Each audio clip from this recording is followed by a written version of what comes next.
Oh yeah, Yeah. Jesus. And again, Okay. he was a class clown, kind of a funny guy, so I laughed. I thought it was hysterical, and we moved on. Um, I said something about, oh, am I married now? Like, what is this? Does this elevate me to a married position? And that was it.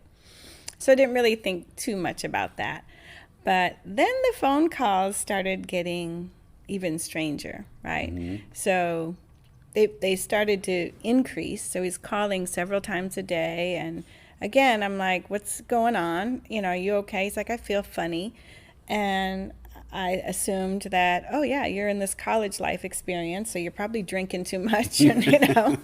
And I think you said something about, because it was kind of in a small town. Drinking, doing drugs, and Right, the farm boy drugs is what Marvin oh, said. yeah. And we'd always raised him to be, not to take drugs. I mean, really, in our family, wine and weed, that's it.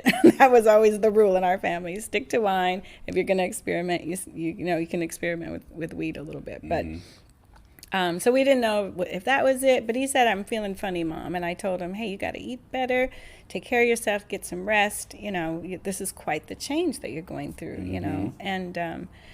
And yeah, were you going to tell him Yeah, a and little bit talking about the about, earlier onset of it, right? So, yeah, according to the National Institute of Mental Health, they talk about the age of onset of schizophrenia. It's typically diagnosed in teens, right? Teen years and early 30s, teen years to your early 30s. In males, it seems more or less in the late adolescence to early 20s, and in females, they say it's the early 20s to early 30s. Okay.